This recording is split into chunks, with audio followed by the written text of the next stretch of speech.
How to fix RC24 auto back problem.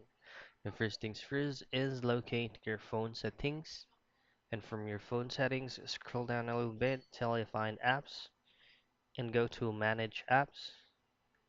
Now in here you'll have to look for the RC24 application that you just downloaded. Now choose Unreal Cricket 24, and here all you have to do to stop your current Real Cricket 24 from operating is just choose on force stop. Now once you have successfully choose or tapped on force stop, what you need to do is go to clear all data.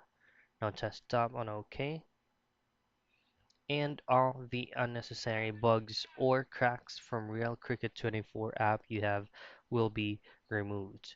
So once everything is removed, just simply go to your Play Store and look for RC24. Now, the reason why we are here is because to make sure that you're currently running the latest version of Real Cricket 24. So if there will be an update button visible there, just simply tap in it and it will automatically update by itself. So that's it. That's how you fix Real 24 or RC24 auto back problem.